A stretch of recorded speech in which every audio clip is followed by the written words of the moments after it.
ওটার মধ্যে বরকত আছে না নাই? সুন্নাহর সাথে সবসময় নিজেকে জড়িয়ে রাখবে। যেমন সুন্নাহ অফ ইটিং, খাওয়ার সময় সুন্নাহ মানলে কি বরকত পাওয়া যায় একটু দেখেন। এক সাহাবী এসে বলে, ইয়া রাসূলুল্লাহ ইন্না নাআকুলু ওয়ালা নাশবা। হে আল্লাহর রাসূল, আমরা খাই কিন্তু পেট ভরে না। এরকম অনেক সময় হয় না? হয়। কার কার হয় দেখি? খাইলেও পেট ভরে না, দেখি কার কার। সাহস করে দিয়ে একজন হাত তুলে ফেলছে।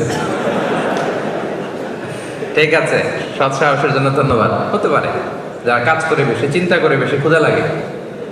নট নেসেসারি যে আপনার অনেক দৌড়াইতে হবে, এক্সারসাইজ করতে হবে না। আপনি ব্রেন স্টর্মিং করলে ক্ষুধা লাগবে। আমি নিজেও ফিল করি, যখন কোনো কিছু নিয়ে খুব ভাবি তখন ক্ষুধা লাগে, এটা হয়।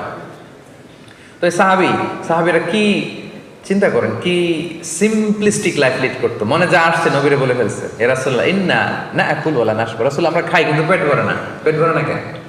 তো রাসূল সাল্লাল্লাহু আলাইহি ওয়াসাল্লাম দেখেন কি বলে। রাসূল সাল্লাল্লাহু আলাইহি ওয়াসাল্লাম বললেন, লাআল্লাকুম তাআকুলুনা মুতাফাররিকিন। মনে হয় তোমরা একা একা খাও, একসাথে খাও না। মনে হয় তুমি একা একা খাও, মেবি ইউ ইট অ্যালোন। একসাথে মনে হয় খাও না। ওই সাহাবী বলে, না হ্যাঁ ইয়া রাসূলুল্লাহ, আমি আসলে একা একা খাই, অন্যদের সাথে বসে মিলেমিশে খাই না। তখন রাসূল সাল্লাল্লাহু আলাইহি ওয়াসাল্লাম খাবারের সুন্নাহ শিখিয়ে দিলেন, দ্য এটিকেটস অফ ইটিং। তিনি বললেন, ইজতামিউ আলা তাআমিকুম। না না না, একা একা খেও না, খাবার নিয়ে একসাথে সবাই বসবা। ওয়াজকুরু ইসমাল্লাহি আলাইহি, খাওয়ার আগে বিসমিল্লাহ বলবা। ফাইন্নাহু ইউবারাকু ফি, তাহলে তোমাদের খাবারে বরকত ঢুকায় দেওয়া হবে। এবার বুঝছেন?